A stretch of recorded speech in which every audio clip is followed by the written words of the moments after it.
Okay, ठीक है। ये विषय जो है ये बहुत बड़ा व्यापक विषय है, तो व्यापक विषय को संक्षेप में हम बताना शुरू करेंगे।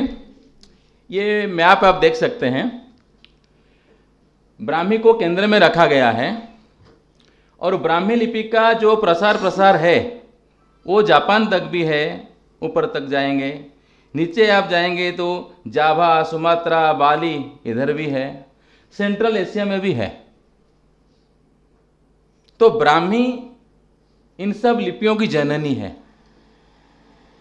ये सबसे पहले क्लियर होना चाहिए। भारत में तो है ही है, आस पड़ोस में जो देश हैं उनका भी जो स्क्रिप्ट है वो भी ब्राह्मी ओरिजिन है।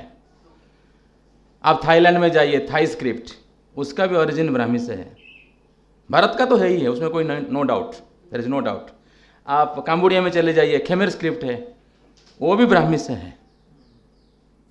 ठीक है, तो ब्राह्मी ये हो गया जननी, क्लियर। Next slide. अभी इसमें दो अलग अलग पीरियड का चित्र है जिसमें बहुत परिचित है, जो कि इंडस सिविलाइजेशन है। उसमें कई सारे ग्राफिक्स है, ठीक है, और उसके सामने अशोक का शिलालेख है, लुम्बिनी वाला। तो ये पिक्टोग्राफ है और वो फोनेटिक है। दोनों में ये डिफरेंस है कि ये पिक्टोग्राफ्स है, वो फोनेटिक्स है, क्योंकि हम जैसे जैसे बोलते हैं वैसे वैसे चित्रित हुआ है। और दोनों में इसका मतलब शुरुआत जैसे होता है 2500 से लेकर के 1500 तक, 1000 का डिफरेंस है, 1200 साल का डिफरेंस है, क्योंकि हमारे पास यही एविडेंस है फोनेटिक के हिसाब से। हमारे पास इसका भी एविडेंस है, लेकिन इट्स डिफिकल्ट टू डिसाइफर। अभी तक लोग काम कर रहे हैं, कुछ डिसाइफर हुआ है, कुछ नहीं हुआ है, इस प्रकार का कार्य चल रहा है। ठीक है, नेक्स्ट स्लाइड। अब ये टाइम लाइन है, तो टाइम लाइन में इंडस वैली सिविलाइजेशन का शुरुआत और वो खत्म होता है, बीच में वैदिक पीरियड है। फिर हमको लगभग 3rd सेंचुरी बीसी या 4th सेंचुरी बीसी से अशोकन जो ब्राह्मी शिलालेख है, अशोक का तो 3rd सेंचुरी में मिल रहा है, उससे पहले भी कुछ कुछ हमको मिल रहे हैं, ब्राह्मी के स्पेसिमेन मिल रहे हैं। जैसे द्वारिका में बेट द्वारिका है, तो बेट द्वारिका के मटका मिला, तो मटके में ब्राह्मी के जैसा कुछ अक्षर मिले। अब ये म्यूजियम में रखा हुआ है, उसको कोई नहीं पढ़ पा रहा है क्योंकि 2-4 लेटर्स हैं, लेकिन वेरी क्लोज टू ब्राह्मी। तो ये वैदिक पीरियड में हमको एक्चुअली हमारे पास we don't have any evidence, हमारे पास किसी प्रकार का हार्ड एविडेंस नहीं है। अभी ये संदर्भ में एक टोपरा इंस्क्रिप्शन है अशोक के इंस्क्रिप्शन जो है पूरे भारतवर्ष में है, ईस्ट, वेस्ट, नॉर्थ, साउथ, चारों तरफ अशोकन इंस्क्रिप्शन ब्राह्मी में है। अभी टोपरा इंस्क्रिप्शन में एक लिखा गया है, इयम धम्मलिवि अत अथि शिला थंबानी वा शिला फलकानी वा तत कटवीया एन येस चिलथिके सिया। इसका यह अर्थ है, अशोक खुद कह रहे हैं कि मेरी जो धर्माज्ञा है, मेरी जो राजाज्ञा है, आप उसको शिला में लिखिए, शिला पत्थर में लिखिए। क्यों? वो लंबे समय तक रहेगा। इसका क्या इम्प्लीकेशन है?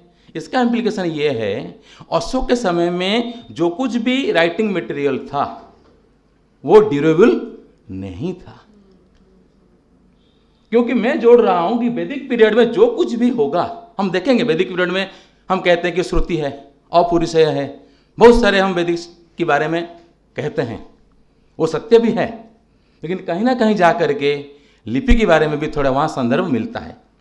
तो मेरा ये प्रश्न है कि अशोक का ये जो कथन है, इससे ये पता चलता है कि भारतीय लिपि का जो विकास है, ये विदेशी विद्वान ये मानते हैं कि भारत लिपि का जो विकास हुआ वो अशोक के समय से हुआ। उससे पहले भारतीय लोगों को लिपि का ज्ञान उतना नहीं था, ये विदेशी विद्वानों का मानना एक मत है। लेकिन अशोकन शिलालेख का ये जो लाइन है, इससे ये पता चलता है कि जो भी मटेरियल रहा होगा, राइटिंग मटेरियल, वो उतने ड्यूरेबल नहीं है, कुछ भी हो सकता है। तो इसलिए उन्होंने पत्थर को चुना, कि नहीं, शिलास्तंभ में मेरा राज्याज्ञा को लिखिए, ताकि वो चिरकाल तक रहेगा, लंबे समय तक रहेगा। So let a stone pillar be prepared and let this edict of Dhamma religion be engraved there on that it may endure unto a remotest ages. लंबे समय तक रहेगा, इसलिए उन्होंने टोपरा इंस्क्रिप्शन में ये लिखा।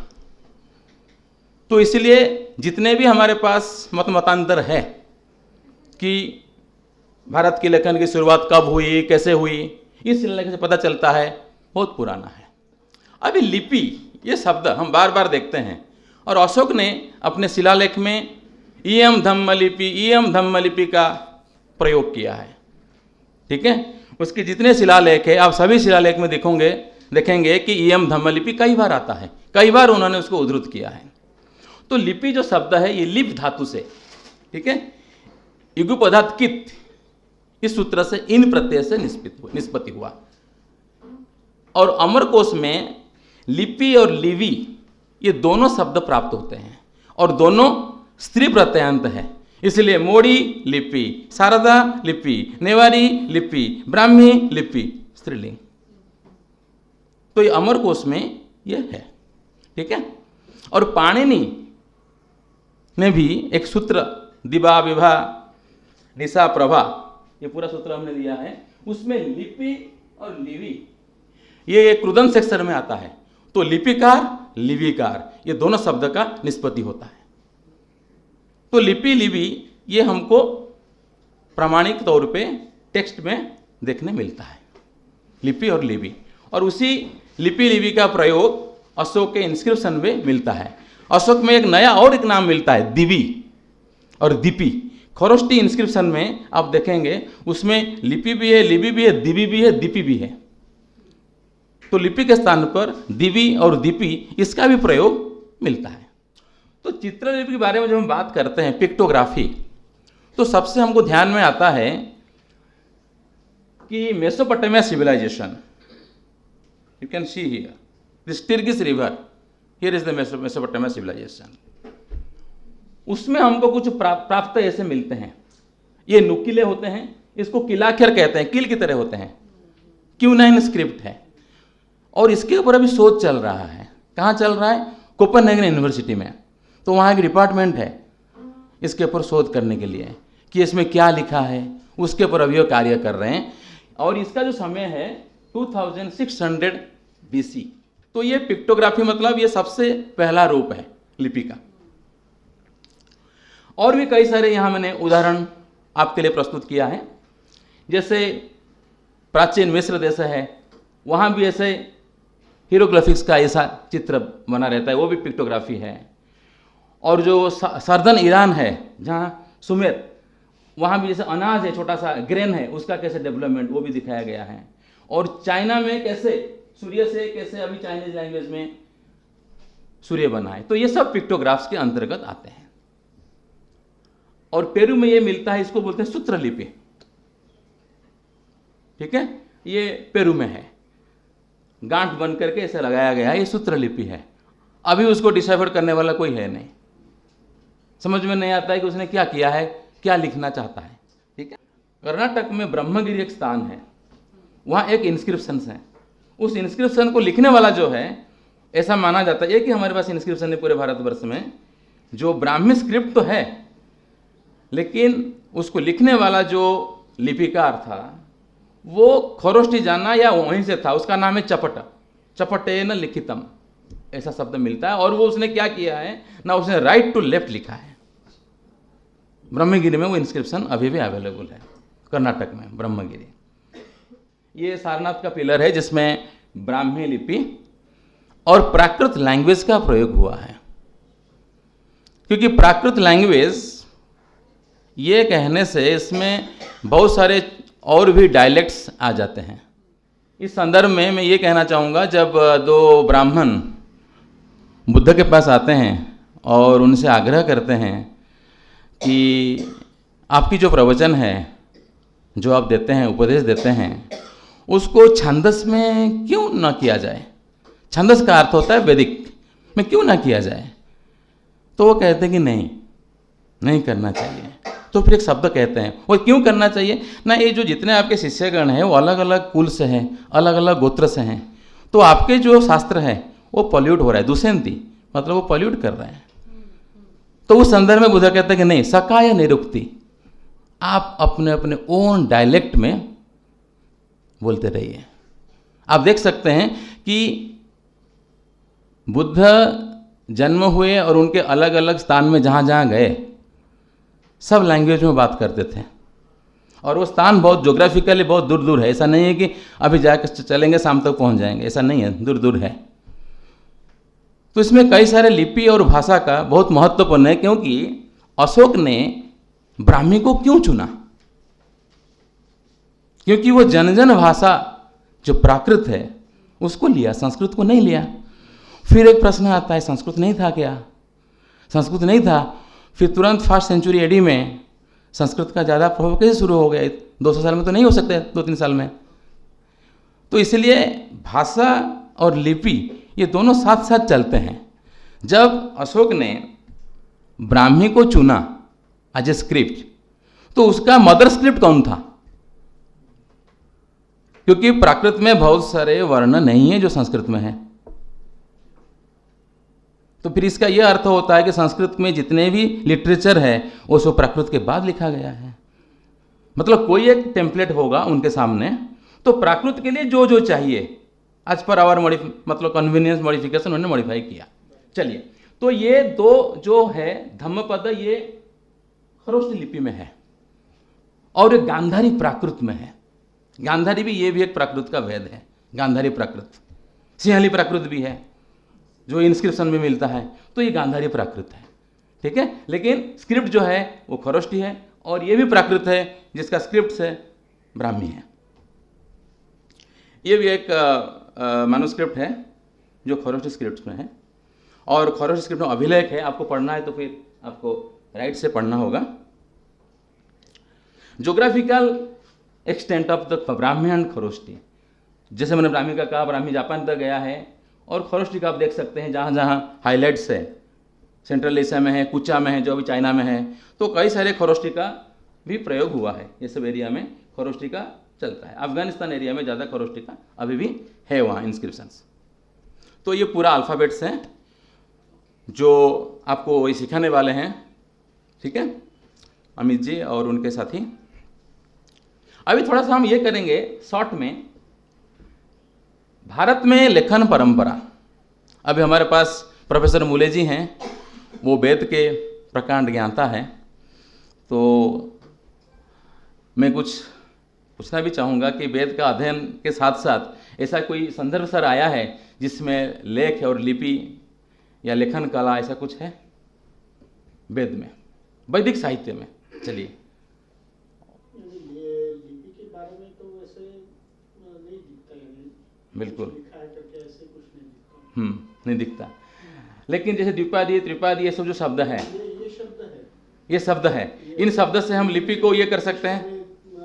क्योंकि क्या है, कई सारे संख्यावाचक शब्द है ना, तो संख्यावाचक शब्द बिना लिखे आप उसको कैसे ये कर सकते हैं? क्योंकि एक्चुअली क्या है, ये भारत में कई सालों से ऐसा चल रहा है कि जो विदेशी विद्वान अच्छा काम करते हैं वो अप्रिशिएट, लेकिन उनका ये कहना है कि हमारी जो परंपरा, लिखने की परंपरा है, वो अशोक से शुरू होता है। ऐसा मुझे बिल्कुल नहीं लगता। हाँ, प्रमाण नहीं है इसलिए हम बोल नहीं पाते हैं, लेकिन प्रमाण ऐसा होगा ताकि हम, हाँ प्रमाण नहीं है इसलिए हम कुछ नहीं कह पाते हैं। लेकिन बहुत सारे टेक्सचुअल प्रमाण है, मैं और कुछ प्रमाण देने वाला हूँ। रामायण, अभी रामायण है नहीं है वो विषय नहीं है, संदर्भ है टेक्सचुअल, क्योंकि मैंने कहा कि लिटरल एविडेंसेस। आप बोलेंगे रामायण नहीं है, आप रामायण के बारे में कह रहे हैं, वो नहीं है बात। जो टेक्सचुअल एविडेंस है उसके ऊपर ध्यान है। क्या है? राम नाम अंकित चेदम पश्य देवी अंगुलियम। तो वो सीता बोलती है, सीता माता जी, कि देखिए राम नाम अंकित, मुझे अंकित में मतलब है राम नाम एनग्रेव्ड। तो एनग्रेव्ड जो है अंकित, मतलब किसी में तो वो लिखा होगा, कुछ तो होगा, नहीं तो अंकित हम कैसे कहेंगे? अंकित शब्द से हमको लगाव है कि अंकित क्यों यहाँ है, ये शब्द आता है, इसका मतलब कुछ ना कुछ होगा। अभी ब्राह्मी है या उससे पहले है वो विषय का बात है। और पाणिनि का एक सूत्र है, अदर्शनम लोप डिसअपियरेंस इज कॉल्ड इल्यूजन। पहले अपियर होगा तभी तो डिसअपियर होगा। तो अपियर होने के लिए शून्य में तो अपियर होगा नहीं, तो अपियर होने के लिए कहीं ना कुछ तो उसको दिखाई देना चाहिए ना। ठीक है, इस प्रकार कौटिल्य अर्थशास्त्र में भी डायरेक्ट उसमें लिखा है, वो पंचमे मंत्री परिषदा पत्र संप्रेषण मंत्रयत। ठीक है, तो पांचवें मंत्री परिषद क्या करेंगे, वो पत्र के द्वारा ये करेंगे। और संज्ञा लिपि भी 4 संचार कुर्युः। ठीक है, तो संज्ञा और लिपि के साथ गुप्तचरों को भेजिए। तो किसी प्रकार का लिखावट हमको इस टेक्सचुअल ये में मिलता है। ठीक है, फिर प्रश्न है, इतना बड़ा वैदिक वाङ्मय है, हम उसको अपौरुषेय कहते हैं, श्रुति कहते हैं, सब कुछ कहते हैं, सब मान्य है। विद्वानों ने, वेस्टर्न विद्वान, भारतीय विद्वानों ने उसके ऊपर बहुत काम किया, अभी भी उसके ऊपर काम बाकी है कि लेखन की जो कला है उस समय क्या रहा होगा। चलिए स्वरों के लिए, उदात्त अनुदात्त स्वरों के लिए हस्त के साथ कर लेते। बहुत सारे ऐसे है वैदिक वाङ्मय में जिसमें लेखन के बारे में कहीं ना कहीं कुछ ना कुछ तो उसमें होगा जरूर, जो हमारे पास प्रमाण नहीं है, इसलिए we are unable to decipher. ठीक है, अभी प्राचीन भारत की लिपियां, अभी हम ब्राह्मी लिपि के बारे में बात कर रहे थे। भारत में कई सारी लिपियां हैं। तो सबसे पहले हम जैन ग्रंथ लेंगे। जैन ग्रंथ 2 ऐसे ग्रंथ का नाम मैंने लिया है, समवायंग सूत्र और पन्नवणाव सूत्र। तो इन दोनों सूत्रों में 18 लिपियों का वर्णन है। वो 18 लिपियां हैं। सबसे पहले बंभी। तो बंभी ये तो प्राकृत है, जवनाली ये भी प्राकृत है। जवनाली के बारे में बताऊंगा। पाणिनि ने सूत्र लिखा है, उसमें यवनानी ये रूप सिद्ध होता है स्त्रीलिंग में। तो यवन मतलब ग्रीक, तो यवनानी मतलब क्या अर्थ हो गया ना, ग्रीक में जो लोग यूज करते हैं उस स्क्रिप्ट्स को कहते हैं यवनानी। पाली में वो यवनाली है, उसमें ये भी 200 पुरिया है, खरोष्ठी भी है। डेफिनेटली हमारे पास जो एविडेंस है वो खरोष्ठी का है और ब्राह्मी का है। नाम तो मिलते हैं, एविडेंस नहीं मिलते हैं। और एक इंटरेस्टिंग बात यह है, इसमें कई सारे लिपि है स्क्रिप्ट से, बाद में जो कमेंटेटर है उनके ऊपर ज़्यादा कुछ ध्यान नहीं दिया या कुछ लिखा भी नहीं, कुछ पता नहीं चलता है। ठीक है, नेक्स्ट एक बौद्ध ग्रंथ का मैं नाम यहाँ देना चाहूँगा, ललित विस्तर, जो बहुत फेमस टेक्स्ट है। और उसमें एक चैप्टर है लिपि संदर्शन परिवर्त। आप उस समय देख सकते हैं कि बुद्ध के समय में लिपि शास्त्र ऐसा करके एक चैप्टर है। ठीक है, और उसमें सिद्धार्थ, तब तो बुद्ध नहीं बने थे, सिद्धार्थ क्या कह रहे हैं, और वहाँ संदर्भ ऐसा आता है कि वो बोधिसत्व है। यहाँ मैंने टेक्स्ट भी दिया है, बोधिसत्व।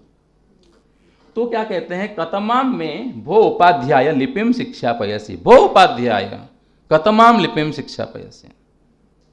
आप मुझे कौन से कितने लिपि सिखाने वाले हैं। इस संदर्भ में वो 64 लिपियों का नाम लेते हैं। ये जो स्लाइड्स है ये आपको मिल जाएगा। ठीक है, मेरा ये अनुरोध है, आप ध्यान से सुनिए, लिखिए भी मत कुछ। ठीक है, ध्यान से सुनिए। तो इसमें 64 लिपियों का नाम है। इस संदर्भ में मैंने 2 अलग अलग टेक्स्ट चेक किया। हमारे पास ये जो ललित विस्तर इंडियन एडिशन है और चाइनीज एडिशन मैंने चेक किया, चाइना में दोनों स्टोरी अलग अलग है। यहाँ बुद्ध को महान दिखाया गया है और चाइनीज एडिशन में, मतलब चाइनीज जो उसका ट्रांसलेशन है उसमें बुद्ध को नीचा दिखाया गया, मतलब सिद्धार्थ को नीचा दिखाया गया। गुरु कुछ पूछते हैं, 64 लिपि है, तुम कौन सा सीखना चाहते हो, तुमको कौन सा पता है। यहाँ उल्टा है कि इतने सारे लिपि है, गुरुजी आप मुझे कौन सा सिखाने वाले हैं। आगे वो क्या कहते हैं, इस प्रश्न का उत्तर वो देते हैं 64 लिपि सुनने के बाद। इस समय तो कहते हैं ये साम अहम नाम अधेयम लिपि नाम न प्रजानामि, इतना मैं खुद ही नहीं जानता हूं। ठीक है, तत्र ये शिक्षितो संत लिपिशालाम उपागतः, मतलब कहीं से पढ़ करके ये आया है। ये हमको ललित विस्तर के एडिशन में, जो इंडियन एडिशन है जो हमारे पास है, इससे मिलता है। चाइनीज एडिशन में उल्टा मिलता है। ठीक है, ऐसा है। तो ये 64 लिपियों का लिस्ट है, जिसमें सबसे पहले ब्राह्मी है, फिर खरोष्ठी है। ठीक है। अभी एक इंटरेस्टिंग संदर्भ इसी में आता है ललित विस्तार में। जैसे हम कहते हैं ना, बच्चों को सिखाते हैं ए फॉर एप्पल, उस समय में भी इस प्रकार का चलता था मातृ का ज्ञान कराने के लिए। ठीक है। तो उसमें ऐसा संदर्भ आता है कि बोधिसत्व है और वो 10,000 बोधिसत्व के साथ बैठे हुए हैं बालक के साथ, और वो मातृका का वर्णमाला का वो वाचन करते हैं, पढ़ते हैं। तो जब सिद्धार्थ कहते हैं, उनके मुंह से निकलता है अ, तो अनित्य शब्द संस्कार, शब्द सर्व संस्कार, जैसे अनित्य में जो अ है वो अ का बोध हो गया। उसी प्रकार स्वरों का, व्यंजन का इस प्रकार का बोध कराते कराते क्या करते हैं ना, सभी अलग अलग अक्षरों के लिए अलग अलग शब्द, जैसे ई है इंद्रिय विकल है। ठीक है। इस प्रकार वो संदर्भ हमको ललित विस्तार में मिलता है।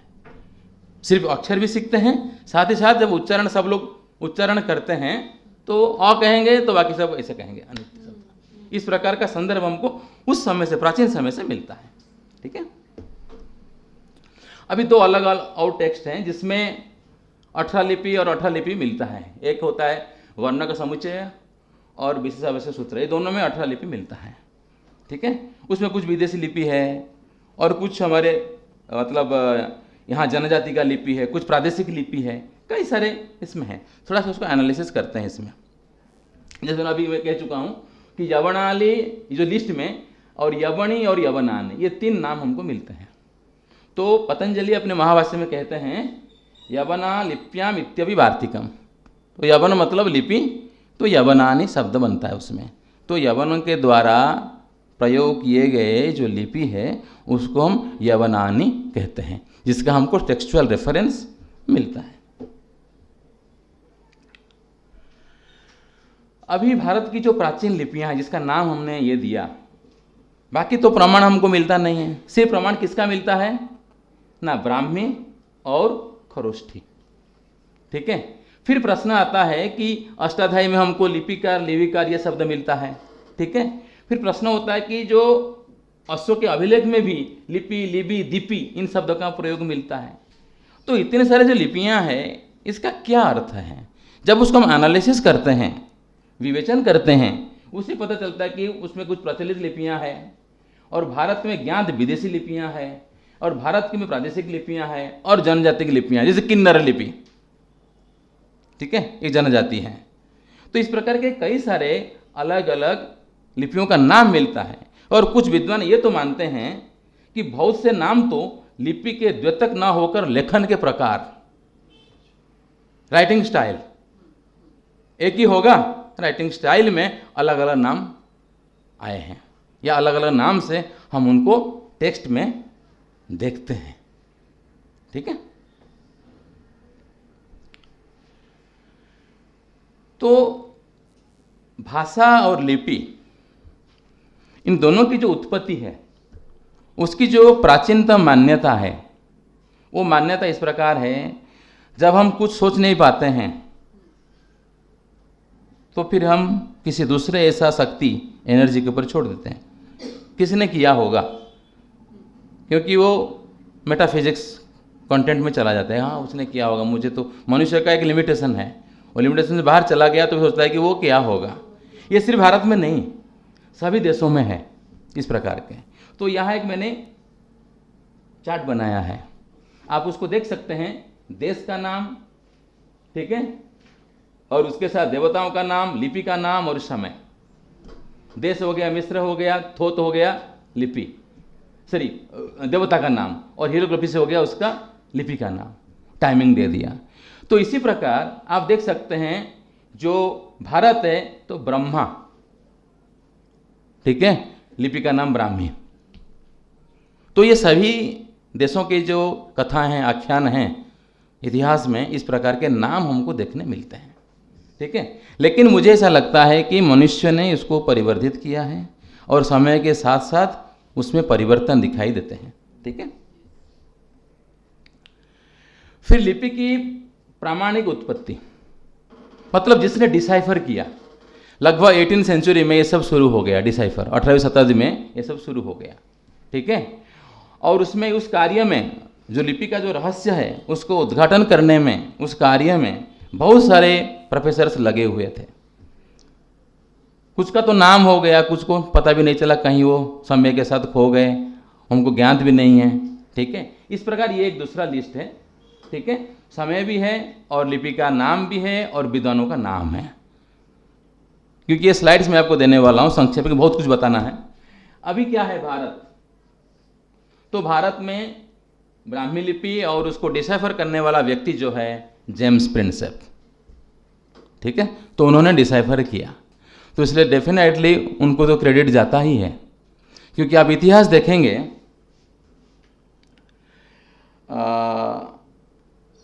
जब बाबर और अकबर के समय में इस ब्राह्मी लिपि को पढ़ने वाला कोई पंडित या कोई विद्वान नहीं रहा, क्योंकि उन्होंने बहुत बार कोशिश किया, इतिहास से पता चलता है, कोई डिसाइफर नहीं किया। तो जेम्स प्रिंसेप ने दान इस शब्द से, दान शब्द से उन्होंने शुरू किया कि ये दान लिखा है, डोनेशन, ठीक है। तो दान शब्द से उन्होंने डिसाइफर करना शुरू किया, फिर धीरे धीरे फिर उसके बाद फिर लोग उसको पढ़ने लगे, फिर वेस्टर्न स्कॉलर्स इंटरेस्टेड लिए, फिर भारत विद्वान करते रहे, ठीक। अब ये एक इंटरेस्टिंग बात यह है कि चाइना में एक विश्वकोश है, ठीक है, क्योंकि भारत की इतिहास आधा तो चाइना से पता चलता है, ठीक है, क्योंकि उन्होंने उसको लिपिबद्ध करके रखा है। हम लोग लिपिबद्ध किए भी होंगे, वो नष्ट हो गए हैं। वो इंसान का जो रिपोर्ट है इतनी बारीकी से बहुत बढ़िया उन्होंने लिखा है, उसका आजकल हिंदी भी मिल रहा है, अंग्रेजी तो कई साल हिंदी भी आजकल हो चुका है, ठीक है। तो अभी चाइनीज जो विश्वकोश है फा वन शू ली, ठीक है, उसका टाइमिंग है 688 AD कॉमन एरा CE। उसमें उन्होंने 3 ऐसे देवताओं के नाम या शक्तियों के नाम लिखा कि फन मतलब हो गए ब्रह्मा, फिर आगे वो कहते हैं कियालू दूसरा है, दूसरा देवता, और तीसरा एक शक्ति है छमकी। ये जो तीनों है उसमें 2 भारत में जन्म लिए हैं, एक चाइना में है, ठीक। अभी जो भारत में जन्म लिए हैं वो दोनों फान और ये कियालू। तो ये फान जो है ब्रह्मा है, तो उनका कहना है कि जो ब्राह्मी लिपि है उसका जनक है फान, ठीक है। और वो आगे कहते हैं कि जो बाएं से दाएं और लिखे जाने वाली जो लिपि है उसका जनक है फान, और दाएं से बाएं और लिखने वाली जो लिपि है उसका है कियालू, और ऊपर से जो नीचे जो चाइनीज लिखते हैं वो छमचका की। तो इसमें जो ये 3 अलग अलग देवताओं का नाम उसमें आता है, इसी आधार पे विदेशी विद्वान ने अशोककालीन जो लिपि है उसको ब्राह्मी कहा, ठीक है। तो जॉर्ज व्हीलर ने उसको सपोर्ट किया। जॉर्ज व्हीलर एपिग्राफी में सबसे मूर्धन्य विद्वान है वर्ल्ड में, अभी नहीं रहे, ठीक है। तो उनका ये कहना था कि जैन सूत्र में, बौद्ध सूत्र में और चाइनीज इंसाइक्लोपीडिया, ये तीनों के आधार पर, क्योंकि चाइनीज इंसाइक्लोपीडिया क्या कह रहा है कि जो लिपि बाएं से दाएं और लिखी जाती है उसका जनक है फान। जैन लिस्ट में हमने देखा बम्भी, ललित विस्तर में देखा ब्राह्मी, तो वो दोनों सबसे आगे हैं, ठीक है, और ये है, ठीक। बाद में वेस्टर्न जो स्कॉलर्स हैं, पाश्चात्य के विद्वान और भारतीय विद्वान में बहुत सारे विचार विमर्श हुए कि एग्जैक्ट उसका नाम क्या है, लेकिन हम लोगों की तो आदत है जो वहाँ से आया स्टाम्प हो करके वो फाइनल है। डेफिनेटली वो अच्छा काम करते हैं, I am not criticising them, लेकिन कहीं ना कहीं कभी कभी थोड़ा बहुत हो जाता है इधर उधर। तो ये के आधार पे उन्होंने ब्राह्मी बनाया। इसलिए ब्राह्मी ये जो नाम से पहले जितने भी सारे टेक्स्ट थे वो सब शुंग लिपि, ठीक है। मान लीजिए श्रृंग पीरियड में श्रृंग लिपि हो गया, फिर आपको हो गया ये क्या बोलते हैं मौर्य लिपि, अशोक लिपि, ऐसे करके नाम से राजा शासन के नाम से चलता था। जब इन्होंने ब्राह्मी का नाम लिया तो हो गया शुंग ब्राह्मी लिपि, कुटिल ब्राह्मी लिपि, तो ब्राह्मी इंसर्ट कर दिए बीच में, पहले ऐसा नहीं था। तो ये विदेशी विद्वान का डिस्कवरी है कि ये ब्राह्मी है। एक छोटा सा प्रश्न है, जब 64 लिपियां हैं उसमें से ब्राह्मी डेफिनेटली है सबसे पहले, मागधी भी तो है, आगे आगे जाकर के मागधी है, तो मागधी क्यों ना हो, क्योंकि सम्राट अशोक मगध से थे और उस समय मागधी लैंग्वेज ऑफिशियल लैंग्वेज था, तो मागधी क्यों ना हो। तो इसके ऊपर अभी स्कॉलर्स डिस्कस कर रहे हैं कि ब्राह्मी नाम, क्योंकि हमेशा नाम में ना कुछ तो गड़बड़ होता है, नाम लोग चेंज करते रहते हैं, अभी भी चेंज हो रहा है, जो भी कुछ नाम है उसको चेंज करते हैं अपने हिसाब से, ठीक है। अभी एक जो मैं अभी कहा कि फिरोज शाह तुगलक और अकबर के समय में जो भी लेखन प्रणाली होगा उस समय, जैसे भी लिखते हो, वो उतना परिवर्तन हो गया था कि आप मौर्यन जो अ है प्लस साइन है, आप वहां से यहां तक जा सकते हैं, ये क तक, क्योंकि देवनागरी का है, यहां से वहां जाना मुश्किल है। हमारे पास दोनों है तो हम इसको मोड़ करके गोला कर सकते हैं, लेकिन ये गोला को क्रॉस करना मुश्किल है। ये जो क्रॉस है, मैं बताने वाला हूं थोड़ी देर में, ये जो क्रॉस है, वन वर्टिकल वन हॉरिजॉन्टल, उससे हम वहां तक जा सकते हैं, क्योंकि जस्ट आप जो वर्टिकल से जो हॉरिजॉन्टल है आप थोड़ा सा नीचे लाएंगे, फिर वो वर्टिकल से मिला करके नीचे ले आएंगे, लेकिन इससे वहां नहीं जा सकते। तो इसलिए दिक्कत होता है, क्योंकि लिपि का परिवर्तन इतना ज़्यादा हो चुका है, इतना चेंज हो गया है, हम एग्जैक्टली जान नहीं सकते कि ये जो क है उसका जननी ये जो ब्राह्मी है या अशोककालीन जो भी लिखावट वो है, इस प्रकार का हमको मिलता है, और ये अलग अलग पीरियड के साथ है, ठीक है। तो इस प्रकार में हमको 12वीं सदी तक ये मिलता है प्रमाण, ठीक है। हाँ, ऑलरेडी मैं कह चुका हूँ ये सब। इन्होंने जिम्स फ्रेंडशिप ने, उनका समय जो था वो SIT सोसाइटी के सेक्रेटरी थे, और उस समय उन्होंने इस वर्णमाला का उद्घाटन किया, और उसके बाद फिर अध्ययन शुरू हुआ इसके ऊपर। चलिए, ये है जिम्स फ्रेंडशिप, ठीक है। और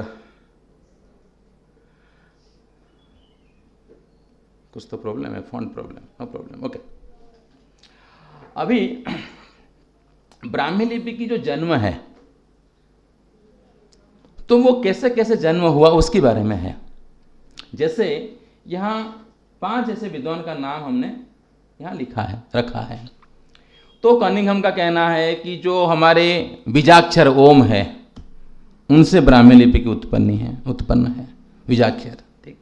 फिर ये वेबर कहते हैं कि एक फेनोशियन लिपि है, फेनोशियन स्क्रिप्ट्स, उससे है।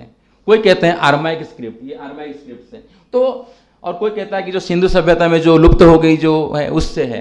तो कई प्रकार ऐसे हम विदेशी विद्वान का और भारतीय विद्वान का अलग अलग देखते हैं, ठीक है। और इसके ऊपर बहुत शोध हो चुके हैं ऑलरेडी, ठीक है।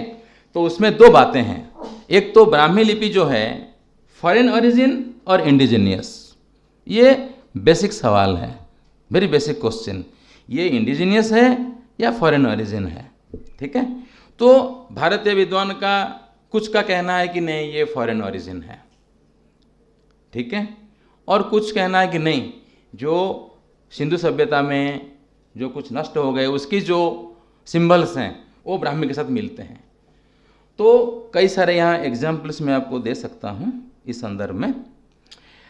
जैसे ये वेबर कहते हैं कि वो फेनोशियन स्क्रिप्ट्स में ये है आलेफ, तो आलेफ जैसे है ये फेनोशियन स्क्रिप्ट्स में है, जिसका टाइमिंग 11वीं सेंचुरी BC है, और वो चेंज हो गया ब्राह्मी का अ हो गया। तो विद्वान जो उनके पास अवेलेबल मटेरियल है उसके आधार पे एक अध्ययन करके उन्होंने प्रस्तुत किया। अभी भी लोग काम कर रहे हैं कि फॉरेन ओरिजिन या इंडियन ओरिजिन। दूसरा है विलियम डिकी, वो भी कहते हैं कि आर्माइक स्क्रिप्ट है जिसका समय है 9वीं सेंचुरी BC।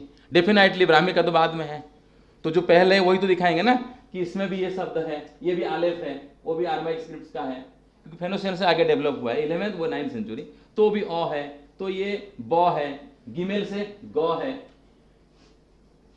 तो कई प्रकार इस प्रकार के हमको मिलता है विद्वानों का मत।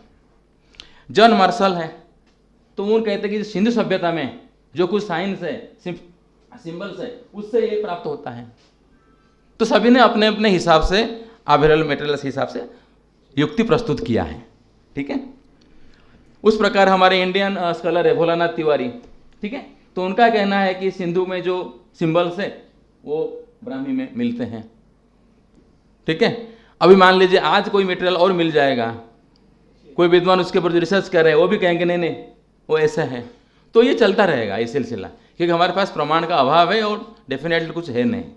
और ब्राह्मी एक ऐसा स्क्रिप्ट है जो भी सभी से फिट हो जाता है, हो भी सकता है यहाँ से भी आया हो वहाँ से भी आया हो, दोनों मिला के बनाया हो, कुछ भी हो सकता है। अभी संस्कृत विद्वान क्या मानते हैं, वो कहते हैं संस्कृत में अक्षी शब्द है आंख, अक्षी शब्द घूम गया बन गया अ,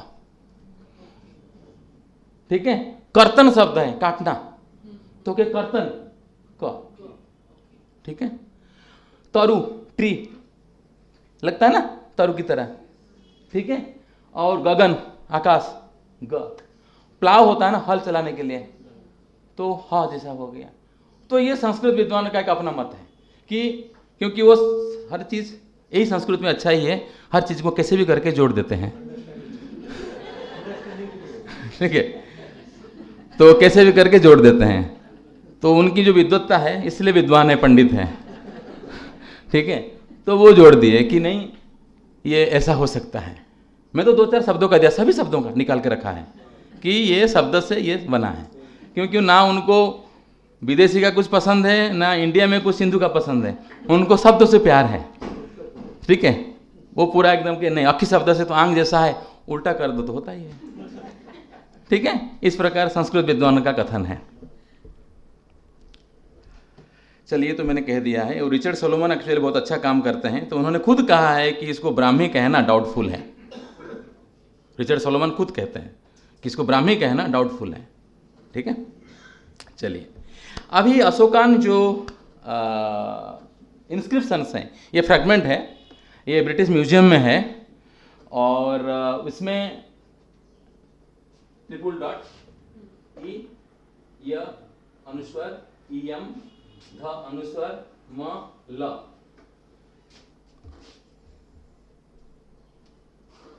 ई एम ध म P P, I can not see, okay, लेकिन पी है इसमें, there is a P, okay. So E M Dhamma लिपि, सो ई एम धम्म लिपि ये अशोक फ्रिक्वेंटली लिखते हैं कि ई एम धम्म लिपि, ठीक है। ये देवान पायन देवदसी प्रियदसी आह ई एम धम्म लिपि, तो धम्म लिपि का प्रयोग बहुत करते हैं। तो जो धम्म लिपि का प्रयोग करते हैं उसमें प्रश्न आता है कोई अधर्म लिपि होता है क्या, तो धर्म क्यों है, तो धर्म का यहाँ अर्थ क्या है। तो संस्कृत के हिसाब से करेंगे धर्माय लिपि या धर्मस्य लिपि, दोनों हम उसका ये कर सकते हैं व्याकरण की दृष्टि से, सामासिक दृष्टि से, ठीक है। धर्म का लिपि, धर्म के लिए लिपि, तो इसलिए इसके ऊपर लोग भी विचार विमर्श कर रहे हैं कि एग्जैक्टली ये क्या है। और जितने आपने प्राचीन लिस्ट देखा उसमें धम्म लिपि का नाम नहीं है, लिपि है धम्म का नाम नहीं है। तो अशोक को धम्म कार्य करना था इसलिए उन्होंने दिया या नहीं, कई सारे इसमें प्रश्न छुपा है। और लिपि समय का, लिपि का जो अर्थ है अशोक के समय उसका क्या अर्थ था, ये एक बहुत बड़ा प्रश्न है कि लिपि के अर्थ में क्या अर्थ में लेते थे। मतलब राइटिंग स्टाइल या लेख, दो अलग अलग चीज़ है। क्योंकि आप इंग्लिश ट्रांसलेशन देखेंगे इन सब इंस्क्रिप्शंस का, कभी कभी आता है कि वो लेख है, मतलब पूरा जो पत्र है वो धर्मलिपि है, जो उनका जो शिलालेख है वही धर्मलिपि है। कहीं कहीं सेंस में से थोड़ा सा आता है कि जो राइटिंग स्टाइल, कहीं कहीं पूरे आप अशोक के अध्ययन करेंगे तो मैंने कई संदर्भ निकाल के रखा है, तो उसमें कहीं ना कहीं होता है। और आप देखेंगे अमरकोश, बहुत बात वाला टेक्स्ट है। अमरकोश में ब्राह्मी ये लता विशेष का नाम है, लता है, क्रीपर, ब्राह्मी मेडिसिन है, आयुर्वेद दवाई है ब्राह्मी, ब्राह्मी ऑयल नहीं आता है, हाँ तो फिर हाँ वनस्पति है वो। तो अमरकोश जैसा व्यक्ति अमर सिंह, उसको तो लिखना चाहिए था ब्राह्मी के ऊपर कुछ, तो उसने लिखा नहीं, कुछ भी नहीं लिखा। वो ब्राह्मी भी लिखता और उसके बाद फिर वो कहता है कि कौन सा स्त्रीलिंग है और गुरुमुखी, ये सब शारदा फारदा उसमें लिखता है, जो स्टाइल उसका है अमरकोश का जो स्टाइल है वो स्टाइल में लिखता है ना कि ये है, ये श्लोक है। इस प्रकार का कुछ भी नहीं किया अमरकोश ने। ऐसे कई हमारे पास उदाहरण है जिससे हम ये कह सकते हैं कि ये धम्म लिपि क्या है, उसके ऊपर प्रश्न हो सकता है। ठीक है, चलिए, तो मैंने बता दिया। ब्राह्मी लिपि का 2 धाराएं हैं। ठीक है, क्योंकि हम भारत के बारे में बात कर रहे हैं अभी। उसके बाद नर्दन, सर्दन। नर्दन में बहुत सारे है, गुप्त है, ये पीरियड है। कुटिला पीरियड नहीं है। Kutila is a style of the script, टेढ़ा मेढ़ा, जिग जैक, कुटिला। हम बता रहे तुम बहुत कुटिल हो, तुमको समझना मुश्किल है, तो वो कुटिला है वो। ठीक है, और नागरी, ठीक है, शारदा और बेंगली, सभी का नाम नहीं दिया, आगे सब आएगा, थोड़ा थोड़ा नाम दिया है इसमें। और आगे जा करके, थैंक यू, आगे जा करके सर्दन स्क्रिप्ट्स में गुजराती, तेलुगु, कन्नड़, मलयालम, तमिल, इस प्रकार का है। ठीक है, अभी जो ब्राह्मी स्क्रिप्ट्स है उसके 4 ऐसे स्टेजेस हैं। ठीक है, तो proto Brahmi script, pre Mauryan, Mauryan और पोस्ट मौर्यन। ठीक है, तो उसके पीरियड भी दिए हैं। तो अशोक के बाद ही ब्राह्मी का प्रचार प्रसार ज़्यादा हुआ, और अशोक ने ब्राह्मी लिपि को प्राकृत लैंग्वेज को बताने के लिए भरपूर प्रयोग किया। ठीक है, और एक छोटा सा ये सैंपल है, स्पेसिमेन है, उसमें आप देख सकते हैं कि कैसे क का डेवलपमेंट हुआ है। और वो साउथ इंडियन भी अप्रोच है और नॉर्थ इंडियन अप्रोच भी है। क्योंकि मैं उड़ीसा से हूँ, हमारा जो लेटर है, क्योंकि हम नॉर्थ को भी छूते हैं, साउथ को भी छूते हैं, तो नीचे वाला जो भाग है वो नॉर्थ है, ऊपर वाला जो भाग है वो साउथ है। इंडिया में एक ही स्क्रिप्ट है जिसमें नॉर्थ साउथ का मिक्सचर है, और कहीं नहीं है। क्योंकि साउथ में क्या होता है, गोल गोल होता है। तो हमारा जो लेटर है आधा नॉर्थ का है, नीचे का हिस्सा नॉर्थ का, ऊपर का साउथ का, क्योंकि वो नॉर्थ को भी छूता है, छत्तीसगढ़ वगैरह बिहार को छूता है, इधर साउथ को छूता है, आंध्र को। तो इसलिए विद्वान ने पूरा ठीक किया है, यहाँ से भी लिया, वहाँ से भी लिया, दोनों से लिया करके मिक्स करके बनाया। ठीक है, अब ये तो पिक्चर है, आप जब इसके बारे में ज़्यादा जानकारी लेंगे आप उसको देखते रहिए, अलग अलग पीरियड में कैसे क का डेवलपमेंट हुआ है वो है। और उसमें दोनों है, दोनों तरफ है, जैसे मौर्यन ब्राह्मी में और वहाँ भट्टीपुरलू, ये बहुत पुराना स्क्रिप्ट है। ठीक है, और ज़्यादा ये जो साउथ इंडियन है ना, पल्लव के समय, पल्लव किंगडम के समय इसका ज़्यादा प्रयोग हुआ। फिर उसके बाद वो श्रीलंका चला गया, श्रीलंका में फिर शुरू हो गया उसका, क्योंकि जो पाली त्रिपिटक लिखा गया है श्रीलंका में, ऐसे मान्यता है, लोग मानते भी और है भी, क्योंकि पूरी ज्ञान यहाँ से वहाँ गया। तो वो ब्राह्मी स्क्रिप्ट या ऐसे कुछ स्क्रिप्ट्स में लिखा हो, ऐसा हो सकता है। ठीक है, तो पाली लैंग्वेज के बारे में हम सोचते हैं कि एक्चुअली है क्या, फिर बाद में जब हम उसको रिसर्च करते हैं पता ही चलता है पाली वाज ए मोनास्टिक लैंग्वेज। क्योंकि जितने प्राकृत के भेद है, सौरसेनी, पैसाची, मागधी, अर्धमागधी, इधर से गांधारी प्राकृत, पाली का नाम तो कहीं नहीं है। तो पाली इज ए मोनास्टिक लैंग्वेज, जो बिहार की लैंग्वेज है, बौद्ध बिहारों की लैंग्वेज है, क्योंकि वो एग्जैक्टली मठ की लैंग्वेज है, मोनास्टिक लैंग्वेज। वो इसीलिए है क्योंकि आप पूरी पाली को लेके आइए और कोई आपको अर्धमागधी में मिलता है, पूरा मिलता नहीं ना, किसी से वो ठीक से मिलता नहीं है, इसलिए कुछ ऐसा वो डेवलप हुआ होगा शास्त्रों को लिखने के लिए। चलिए, ये कुषाण पीरियड है। कुषाण पीरियड में ब्राह्मी का डेवलपमेंट कैसे हुआ उसके बारे में है।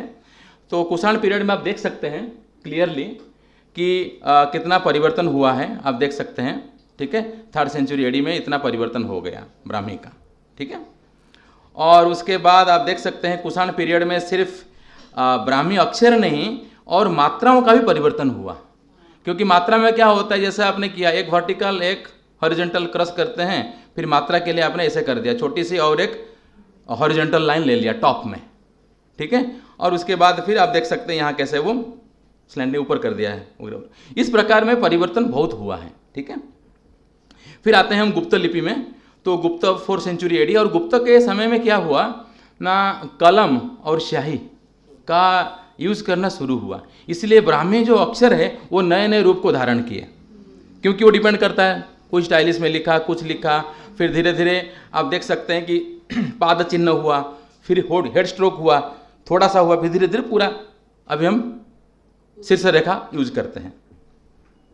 तो अब देख सकते हैं यहाँ कि गुप्त में कैसे परिवर्तन हुआ है। जो क्रॉस था वो दोनों तरफ ट्रायंगल हो जा रहा है, ठीक है। ये 9 था तो 9 का यहाँ भी परिवर्तन हुआ है, ये 9 था, ठीक है। तो इस प्रकार ये सब परिवर्तन है, ठीक है। और ये जो परिवर्तन है ये समय लिपिकार को लेकर के और शासन के अनुसार जिस राजा जैसे चाहा, कोई डेकोरेटिव भी है। अभी आप राजगीर जाएंगे, राजगीर में पहाड़ में ऐसा कुछ डेकोरेटिव स्क्रिप्ट है, बोलते हैं कि पुष्पलिपि, उसको कोई पढ़ नहीं पाता है। हमेशा आप देखेंगे कोई ना कोई विदेश में बैठा रहता है राजगिरी में, क्या लिखा है वो चट्टान पे है, ठीक है, वो पढ़ते रहते हैं, कुछ भी लिखा है तो उनको समझ में आता ही नहीं है, वो बोलते हैं पुष्पलिपि, क्योंकि पुष्पलिपि हमारे इसमें मिलता है।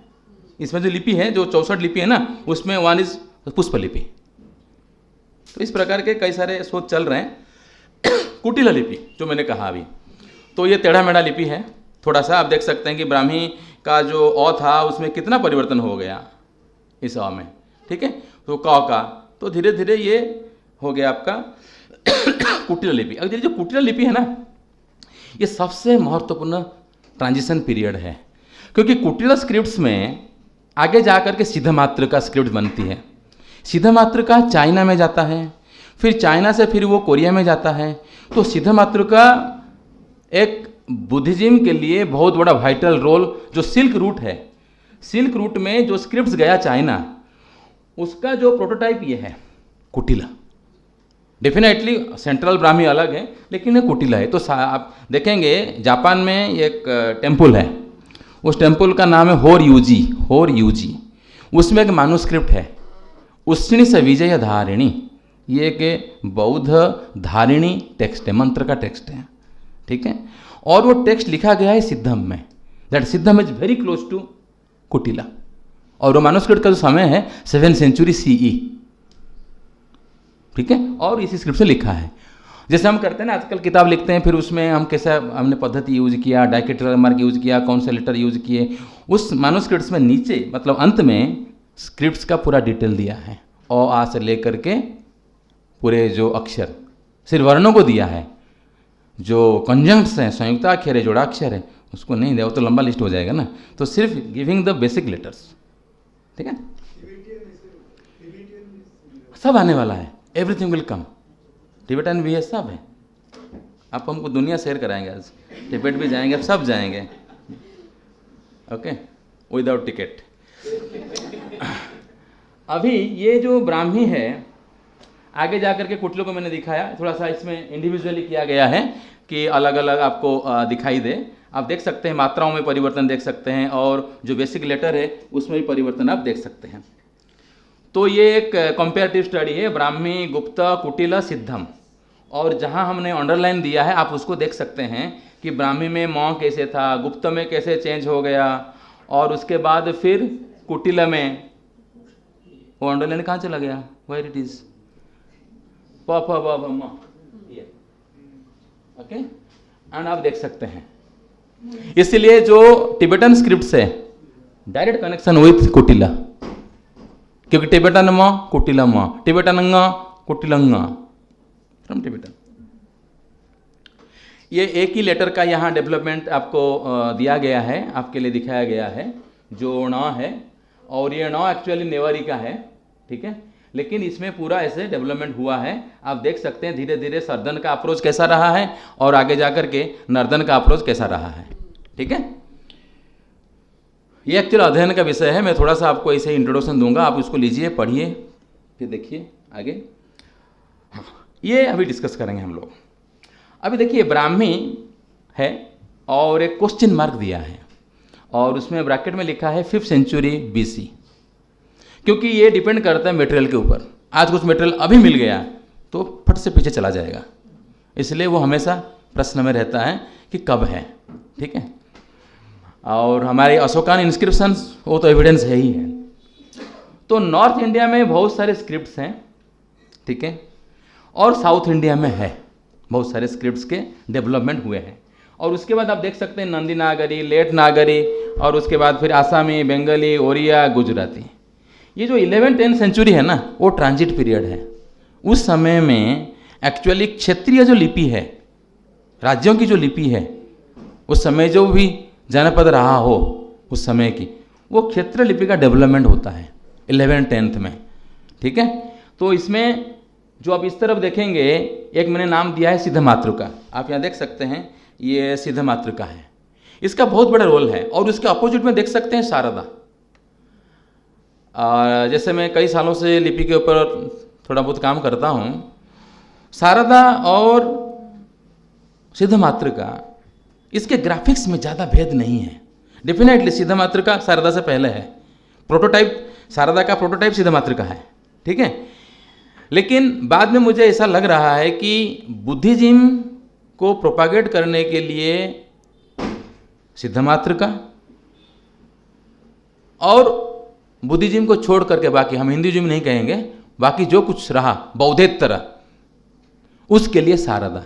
क्योंकि शारदा ये कश्मीर की स्क्रिप्ट है, शारदा, क्योंकि शारदा ये कश्मीर जो है उसको शारदा मंडल के नाम से जाना जाता है।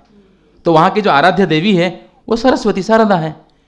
तो उसमें दोनों फर्क, क्योंकि शारदा में ज़्यादा नॉन बुद्धिस्ट वर्क हुए हैं, बुद्धिस्ट वर्क भी हुए हैं, जैसे आपका अभिधर्म कोश। ऐसे तो मानना है विद्वानों का कि अभिधर्म कोश जो है वो शारदा में लिखी हुई थी। इसलिए मैंने कहा कि शारदा और सिद्ध मातृका में थोड़ा सा रिलेशन है, और एक बुद्धिज्म को प्रोपागेट करता है, एक नॉन बुद्धिस्ट टेक्सचुअल ट्रेडिशन को प्रोपागेट करता है। इसलिए वीरशैव, कश्मीर शैविज्म जो टेक्स्ट है, फिलोसॉफिकल टेक्स्ट है, वो सब शारदा स्क्रिप्ट्स में है। ठीक है, हाँ देवनागरी बाद में है, वो तो बहुत बाद में। देवनागरी, जो देवनागरी हम लिख रहे हैं 17th सेंचुरी, जो देवनागरी अभी हम लिख रहे हैं, और उससे पहले वो नंदी नागरी था, उससे मतलब ये ओल्ड देवनागरी फिर नंदी नागरी, ऐसा है। तो देख लीजिए शारदा लिपि ये है, मैंने सिर्फ दिया है उसमें आपको सिर्फ ये कॉन्सोनेंट्स हैं, और शारदा लिपि का प्रचलन यहाँ रहा, यहाँ तक गांधार तक भी रहा, इसलिए गांधारी प्राकृत में भी शारदा के बहुत सारे हैं। ठीक है, और ये लेह लद्दाख, जम्मू कश्मीर, हिमाचल प्रदेश में भी शारदा का प्रचलन रहा। ठीक है, और हिमाचल प्रदेश में शारदा से और 4 लिपि की उत्पत्ति हुई, चांदवानी, पांडवानी, भट्टाक्षरी, पाबूची, ये 4 उसके भेद है, वेरिएंस है। ठीक है, और ये जो 4 लिपियां हैं उसमें एक्चुअली लिखा जाता है वहाँ के जो सांचा मतलब क्या होता है ना, एस्ट्रोलॉजिकल टेक्स्ट, मतलब एस्ट्रोलॉजिकल जो होता है ना, वो टेक्स्ट को कहते हैं सांचा उनकी भाषा में। तो उसमें ये 4 लिपियों में लिखा जाता है। ठीक है, और उसके बाद देख सकते हैं ग्रंथ लिपि। ठीक है, और ये हो गया देवनागरी, मतलब ओल्ड देवनागरी। उसके बाद फिर मैथिली, डेफिनेटली मैथिली और बंगाली में बहुत समानता है। ठीक है, और उसके बाद फिर ये बंगाली स्क्रिप्ट है। फिर उसका देख सकते हैं अशोकन इंस्क्रिप्शन, जहाँ जहाँ सब स्पॉट है उस अशोकन इंस्क्रिप्शन हैं। ठीक है, और अशोकन इंस्क्रिप्शंस का जब हम अध्ययन करते हैं पता चलता है 75% इन प्राकृत लैंग्वेजेस, 20% इन पाली लैंग्वेजेस, जो मैंने कहा अभी मोनास्टिक लैंग्वेज, और 5% संस्कृत लैंग्वेज में मिलते हैं जो इंस्क्रिप्शंस हैं। ठीक है, और ये भारत के जो बाहर देशों में जैसे चला गया है ब्राह्मी, कहाँ कहाँ कैसे डेवलप हुआ है वो थोड़ा देख लेंगे। उससे पहले हम चलेंगे नेपाल में, क्योंकि हमारा पड़ोसी देश है, उसके बारे में थोड़ा जानना चाहिए। ठीक है, तो नेपाल में 8वीं सदी तक नेपाल की लिपि और भारत की लिपि में कोई भेद नहीं रहा, 8वीं सदी तक। 9वीं सदी से नेपाल में वहाँ के जो आचार्य हैं उन्होंने शुरू किया लिपि के ऊपर काम, क्योंकि जब आपका नालंदा नष्ट हो गया तो Nepal was a halting place for the scholars, क्योंकि जो लोग चाइना जाते थे, तिब्बत जाते थे, तो नेपाल में रहते थे, नेपाल होते हुए जाते थे। It was very easy route in that time. तो नेपाल में धीरे धीरे लिपि का विकास हुआ। ठीक है, तो नेपाल में विकास जो हुआ तब तो देखेंगे यहाँ नॉर्थ इंडियन में जहाँ जहाँ रेड दिया है उसको देखते जाइए। नॉर्थ इंडियन ग्रुप, गुप्त, कुटिला, कुटिला के बाद सिद्धम, फिर नेवारी फैमिली स्क्रिप्ट, ये भी एक, क्योंकि जैन टेक्स्ट और बौद्ध टेक्स्ट के लिए नेवारी का बड़ा योगदान है। बुद्धिस्ट मैन्युस्क्रिप्ट तो काम हो चुका है, और अभी अमित जी आगे जाके बताएंगे या जो भी कर रहे हैं, क्योंकि वहाँ जैन का बहुत भंडार पड़ा है, जैन टेक्स्ट। नेपाल जो प्रोजेक्ट ये है ना, national project preservation project from Germany, NGPP, तो उनके तहत बहुत सारे वहाँ मैन्युस्क्रिप्ट्स हैं। तो नेवारी में जो मानुस्क्रिप्ट है या लिपि है, एक है नेवारी, क्योंकि नेवार ये एक जनजाति है, नेवार, इसलिए नेवार बुद्धिज्म आजकल बहुत चल रहा है, नेवार बुद्धिज्म। तो नेवार ये जनजाति है, तो उन जनजातियों के द्वारा जो लिपि लिखी गई है उसको कहते हैं नेवारी स्क्रिप्ट। तो नेवारी, रंजना, भुजीमोल, गोलमोल, क्यूमोल, कुममोल, ऐसे करके 9 अलग अलग भेद है। ठीक है, उसमें से मैं आपको, ये सबसे सुंदर स्क्रिप्ट है विश्व का, UNESCO has given this status. Ranjana विश्व का सबसे सुंदर स्क्रिप्ट, रंजना मतलब ऑर्नामेंटेड, ये सबसे सुंदर, इससे सुंदर कोई स्क्रिप्ट नहीं है, यूनेस्को ने स्टेटस दिया है। और मंदिरों में, मठों में, बौद्ध मठों में आप नीचे देख सकते हैं, ये बौद्ध मठों का वो व्हील होता है ना, घुमाते हुए अब लोग जाते हैं, जो श्रमण लोग होते हैं, जो भिक्षु होते हैं, जो उपासक उपासिका होते हैं, तो उनके लिए है। ठीक है, तो हाँ, पांडु लिपि ये अलग विषय है, वो अलग अर्थ है। इसके बाद बताता हूँ मैं। तो ये हो गया रंजना, ये आपने कभी देखा, ये भी एक स्क्रिप्ट है, ये रंजना स्क्रिप्ट है। ठीक है, लेकिन इसकी जो स्टाइल है ना वो मोनोग्राफिक है, जिसको हम कहते हैं कुटाक्षर। कुटाक्षर क्या, कहाँ यूज होता है? तंत्र में गुह्य को, जो चीज़ें गुह्य चीज़ें छुपाना है, वो ऐसे लिखते हैं। आप टेक्स्ट नहीं लिख सकते, टेक्स्ट में तो पगला जाएंगे, एक कैसे लिखेंगे, तो टेक्स्ट नहीं लिख सकते हैं। तो ये देखिए क्या है, ये है, आप देख सकते हैं, क से लेकर के न तक वर्गों के वाइज है। ठीक है, और ये क्या है, ह र ल य व यम, ऐसा करके ये कालचक्र का ये एक पूजा का मंत्र है। ठीक है, कालचक्र विधि है। तो ये कालचक्र में इस प्रकार का प्रयोग होता है, और ये जो स्टाइल है उसको कहते हैं कुटाक्षर, मोनोग्राफिक स्टाइल। लेकिन जो स्क्रिप्ट्स है वो रंजना है। ठीक है, तो इसमें बहुत सारे तांत्रिक, बौद्ध तांत्रिक टेक्स्ट मिलते हैं। ठीक है, नॉन बुद्धिस्ट तंत्र के टेक्स्ट मिलते हैं, और ऐसा मान्यता है कि इस लिपि में जितने टेक्स्ट मिलते हैं वो सब शुद्ध होते हैं, क्योंकि नेवारी मैन्युस्क्रिप्ट्स का यह है कि बहुत सारे करप्ट हैं, क्योंकि लिखने वाले सब नेपाली आचार्य हैं, वज्राचार्य हैं, वो कुछ उल्टा मुल्टा लिखते रहते हैं। लेकिन इस स्क्रिप्ट्स में जितने सारे मैन्युस्क्रिप्ट्स हैं, ठीक है, और एक मैंने बताया ना अभी, नेवारी है, ये रंजना है, और भुजी मोल है। ठीक है, मोल का अर्थ होता है शीर्ष, हेड स्ट्रोक, भुजी का अर्थ होता है फ्लाई, तो जिसका शीर्ष फ्लाई की तरह है, मक्खी की तरह है। तो ये जितने मैंने स्क्रिप्ट्स का नाम बताया वो एक्चुअली सब क्या है ना, थोड़ा सा उसका जो शिरोरेखा होगा वो चेंज हो गया होगा, इस नाम से वो नाम है। सिर्फ इसमें 3 स्क्रिप्ट्स हैं, जो नेवारी, रंजना, भुजीमोल, इन तीनों में हमको शास्त्र मिलता है, चाहे वो जैन का टेक्स्ट हो, बौद्धों का टेक्स्ट हो, या बौद्धेतर जो भी अदर टेक्स्ट हो, वो मिलता है। बाकी सब किस लिए यूज हुआ है? इंस्क्रिप्शंस के लिए, अभिलेख के लिए। ये सभी में टेक्स्ट नहीं मिलते हैं, यहाँ से गोलमोल, कुममोल, ये सब इंस्क्रिप्शन के लिए, वहाँ के राजा महाराजा या जो कि वहाँ के शासक हैं वो यूज करते थे। बाकी टेक्स्ट के लिए इन्होंने 3 स्क्रिप्ट्स रखा है। ठीक, ये टिबेटन स्क्रिप्ट्स हैं, जिसको हम कहते हैं भोट स्क्रिप्ट। ठीक है, तो संभोट, थुम्मी संभोटो ये स्क्रिप्ट्स का डेवलप किया। थुम्मी संभोटो इंडिया आए, कुछ लोगों का मानना है कि वो नालंदा तक भी गए, कुछ मानना है कि नहीं वो नालंदा नहीं गए, कश्मीर में बैठ रहे। ठीक है, कश्मीर से उन्होंने पढ़ाई किया, वहाँ से पढ़ाई करने के बाद उन्होंने क्या किया, कुटिल लिपि से इसको उन्होंने बनाया। अब इसमें क्या है, इसकी खासियत क्या है? वर्ग का जो चौथा वर्ण है, वर्ग का चौथा वर्ण क ख ग घ, तो वर्ग का चौथा वर्ण यहाँ है नहीं। और सबसे इंटरेस्टिंग बात है, यहाँ जो अ है वो स्वर नहीं है, वो व्यंजन है। इसीलिए ऊ लिखना है तो अ का जो ग्राफिक है उसी को स्वर लगा देते हैं, तो ऊ हो गया। ठीक है, और यहाँ जो टिबेटन लिटरेचर है, आजकल टिबेटन बुद्धिज्म या टिबेटन ज़्यादा फ्लोरिश कर रहा है, क्योंकि बहुत सारे जो बौद्ध टेक्स्ट है वो टिबेटन में ही मिलते हैं। उसकी जो ट्रांसक्रिप्शन, उसका जो ट्रांसलेशन, लोचावा का अर्थ होता है ट्रांसलेटर्स, तो उन्होंने जो किया है तो वो सब टिबेटन स्क्रिप्ट्स में किया है। ठीक है,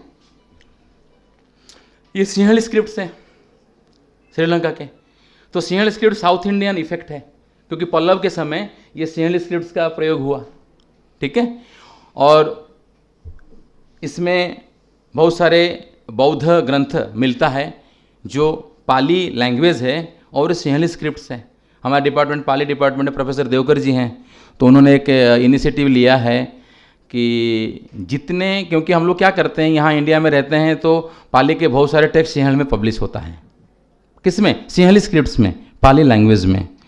तो प्रोफेसर देवकर अभी चाह रहे हैं कि यहाँ एक स्कॉलरली एडिशन बने, तो इसलिए हमने अब एक सिंहली का एक ये बनाया, जो यूपी प्रोजेक्ट है हमारी यूनिवर्सिटी का। हमने एक मैनुअल बनाया सिंहली पैलियोग्राफिक स्टडी, तो उसको ले करके आप श्रीलंका के जो मैन्युस्क्रिप्ट्स हैं वहाँ से ला करके आप उस मैन्युस्क्रिप्ट्स को डिसाइफर कर सकते हैं, क्योंकि इसका प्रॉब्लम क्या है ना, कॉन्जेंट्स के प्रॉब्लम्स है बहुत सारे इसमें, सिंहली है।